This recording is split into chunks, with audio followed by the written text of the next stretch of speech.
Assalamualaikum warahmatullahi wabarakatuh. Selamat pagi Bapak Habalul dan teman-teman sekalian. Pertama-tama, mari kita ucapkan terima kasih kepada dosen pengampu mata kuliah Pancasila Education, yaitu Bapak Habalul yang telah memberi kami kesempatan untuk mempresentasikan hasil kerja kelompok kami. Selanjutnya ada pepatah yang mengatakan bahwa tak kenal maka tak sayang. Maka perkenalkan kami kelompok 3 untuk memperkenalkan anggota kelompok kami yang dari Radista Norasa Putri, Amiliana Dwi Nurjanah, saya sendiri Denis Nurlawinisa, dan Dinar Ananta Nur Fajarwati. Di sini kami akan mempresentasikan bab 3, yaitu bagaimana Pancasila menjadi dasar negara Republik Indonesia. Pada bagian A akan disampaikan oleh Radista Norasa Putri, bagian B akan disampaikan oleh Amiliana Dwi Nurjanah, bagian C nomor 1 dan 2 akan saya sampaikan, dan bagian D akan disampaikan oleh Dinar Ananta Nur Fajarwati. Selanjutnya, saya persilakan pada Pradisna Norasa Putri untuk mempresentasikan bagian A. Assalamualaikum warahmatullahi wabarakatuh. Di sini saya Pradisna Norasa Putri akan menjelaskan bagian A, yaitu menelusuri konsep dasar negara, tujuan negara, dan urgensi dasar negara. 1. Menelusuri konsep dasar negara. Konsep negara terbentuk karena adanya pendapat menurut Diponolo, negara adalah suatu organisasi kekuasaan yang berdaulat, yang dengan tata pemerintah melaksanakan tata tertib atas suatu umat di suatu daerah tertentu. Lebih lanjut, Diponolo menggunakan beberapa definisi negara yang dapat dilihat dari penulis paparan secara skematis. Diponolo menyimpulkan 3 unsur yang menjadi syarat mutlak bagi adanya negara. 1 atau A, unsur tempat atau daerah, wilayah atau teritorir. B. Unsur manusia atau umat. C. Unsur organisasi atau tata kerjasama atau tata pemerintah. Berbicara tentang negara perspektif, tata negara paling tidak dapat dilihat dari 2 pendekatan, yaitu negara dalam keadaan diam dan negara dalam keadaan bergerak. Apa sih negara dalam keadaan diam? Artinya, fokus pengkajian terutama bentuk dan struktur negara. Sedangkan negara dalam keadaan bergerak, yaitu fokus pengkajian terutama kepada mekanisme penyelenggaraan lembaga-lembaga negara baik di pusat maupun di daerah. Yaitu tujuan negara. Tujuan negara yaitu 1. Kemerdekaan sebagai tujuan negara, kesejahteraan dan 2. Kesejahteraan dan kebahagiaan hidup tujuan negara. 3. Keadilan tujuan negara. 4. Kepastian hidup, keamanan, dan ketertiban tujuan negara. 5. Ketentuan kekuasaan, kebesaran, atau keagungan sebagai tujuan negara. Tujuan negara tersebut dapat disederhanakan, dapat digolongkan ke 2 aliran, yaitu aliran liberal individualis dan aliran kolektif atau sosial. Apa sih yang dimaksud dengan aliran liberal individualis? Yaitu berpendapat bahwa kesejahteraan dan kebahagiaan dicapai dengan politik atau sistem ekonomi liberal maupun persaingan melalui persaingan bebas. Sedangkan aliran kolektivis atau sosial yaitu aliran yang berpandangan bahwa kesejahteraan dan kebahagiaan manusia hanya dapat diwujudkan melalui politik dan sistem ekonomi terpimpin atau totaliter.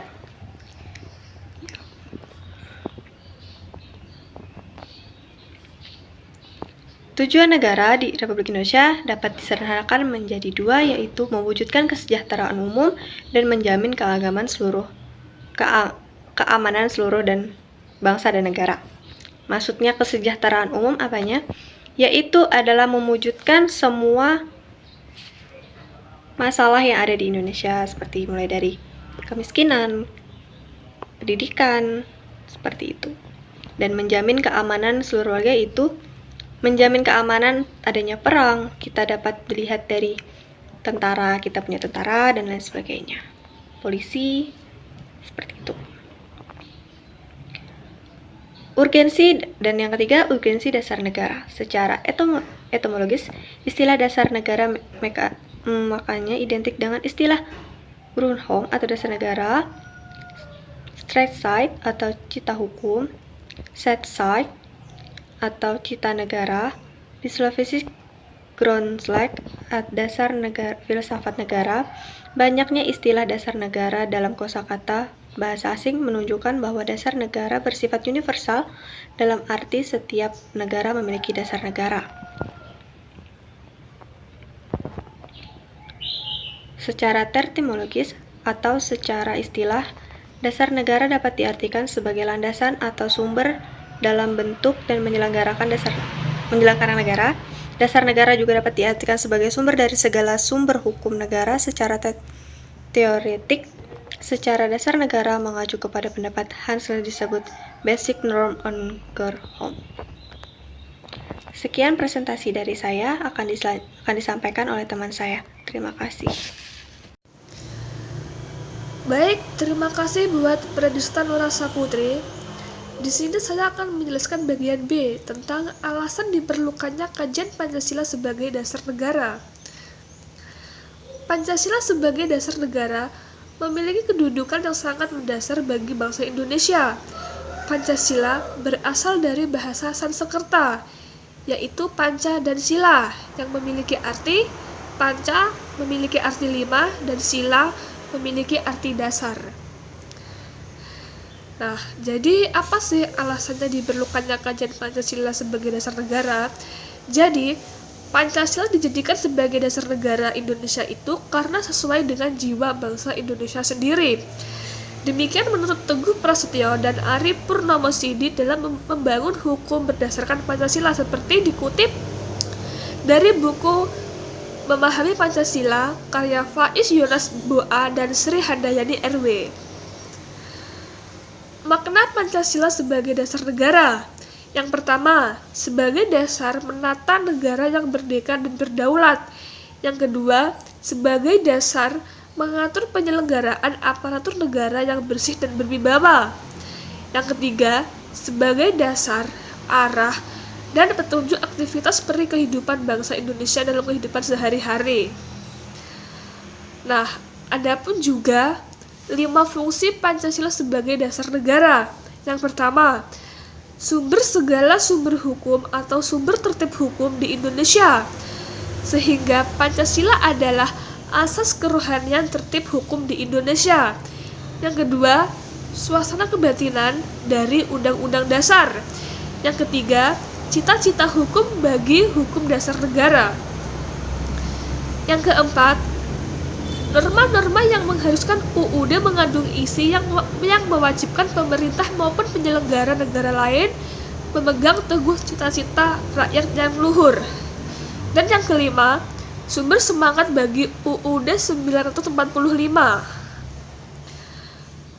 Pancasila sebagai dasar negara digunakan untuk mengatur segala tatanan kehidupan bangsa Indonesia dan mengatur penyelenggaraan negara. Pancasila juga dijadikan sebagai dasar negara karena memang sesuai dengan jiwa bangsa Indonesia. Baik, untuk materi yang selanjutnya akan dijelaskan oleh Denis Nurlaili Nisa. Terima kasih. Terima kasih kepada Ameliana atas waktu yang diberikan kepada saya. Baik, sekarang saya akan memaparkan materi tentang bagian C, sumber yuridis, historis, sosiologis, dan politis tentang Pancasila sebagai dasar negara. Yang pertama yaitu sumber yuridis. Secara yuridis, Pancasila merupakan dasar negara Republik Indonesia yang kelahirannya ditempa dalam proses kebangsaan Indonesia.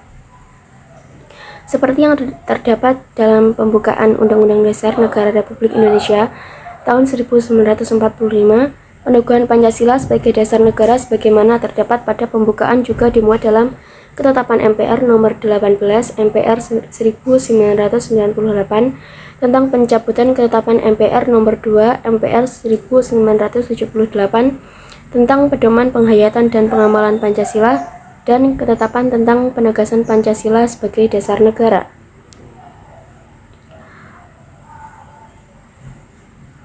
Penempatan Pancasila sebagai dasar negara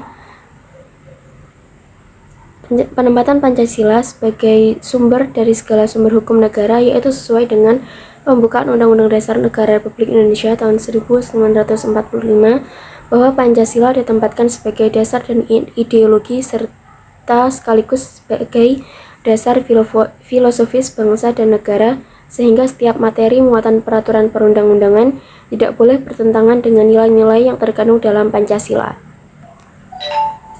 Selanjutnya, materi tentang sumber historis Pancasila. Dalam pidato 1 Juni 1945, Soekarno menyebut dasar negara dengan menggunakan bahasa Belanda, Filosofische Grondslag bagi Indonesia Merdeka.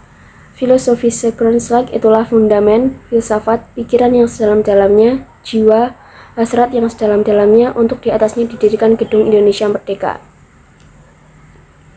Dapat diumpamakan Pancasila merupakan dasar atau landasan tempat gedung Republik Indonesia itu didirikan. Pancasila sebagai dasar negara sering juga disebut sebagai Filosofische Grondslag dari negara, ideologi negara, status D. Dalam hal tersebut, Pancasila digunakan sebagai dasar mengatur pemerintahan negara. Mahfud MD menyatakan bahwa berdasarkan penjelajahan historis diketahui bahwa Pancasila yang berlaku sekarang merupakan hasil karya bersama dari berbagai aliran politik yang ada di PPU PKI yang kemudian disempurnakan dan disahkan oleh PPKI pada saat negara didirikan. Lebih lanjut, Mahfud MD menyatakan bahwa ia bukan hasil karya Muhammad Yamin ataupun Soekarno saja, melainkan hasil karya bersama sehingga tampil dalam bentuk, isi, dan filosofisnya yang utuh seperti sekarang. Baik, itu saja materi dari saya. Untuk materi sumber sosiologis dan sumber politis akan disampaikan oleh rekan saya, Dinar Ananta Nur Fajarwati. Untuk rekan Dinar Ananta, saya persilahkan. Assalamualaikum warahmatullahi wabarakatuh. Terima kasih kepada Denis atas waktu yang telah diberikan kepada saya untuk menjelaskan bagian C pada poin ketiga dan keempat. Sebelumnya, perkenalkan, nama saya Dinar Ananta Nur Fajarwati. Saya absen 12. Di sini saya akan menjelaskan bagian C, sumber sosiologis dan politis tentang Pancasila sebagai dasar negara. Langsung saja. Latif, pimpinan atau ketua MPM, menyampaikan pokok-pokok moralitas dan haluan kebangsaan berdasarkan alam Pancasila dibagi menjadi 5 poin utama. Yang pertama, memuat nilai-nilai ketuhanan sebagai sumber etika dan spiritualitas yang bersifat vertikal transendental. Hal ini dianggap penting sebagai fundamental etika kehidupan dalam berbangsa. Sebagai bangsa yang dihuni oleh penduduk dengan multi agama dan multi keyakinan, bangsa Indonesia diharapkan dapat melindungi semua agama dan keyakinan dan dapat mengembangkan politiknya yang dipandu oleh nilai-nilai agama.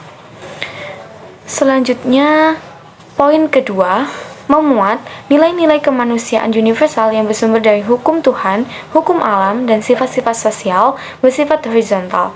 Hal ini dianggap penting sebagai fundamental etika politik kehidupan berbangsa dalam pergaulan dunia. Dalam prinsip kebangsaan ini dapat dikembangkan melalui 2 jalan. Yang pertama adalah eksternalisasi, yang kedua adalah internalisasi. Untuk poin yang ketiga, memuat nilai-nilai etis kemanusiaan harus kuat dalam lingkungan pergaulan kebangsaan yang lebih dekat sebelum menjangkau pergaulan dunia yang lebih jauh. Bangsa Indonesia memiliki visi dan misi kebangsaan yang kuat.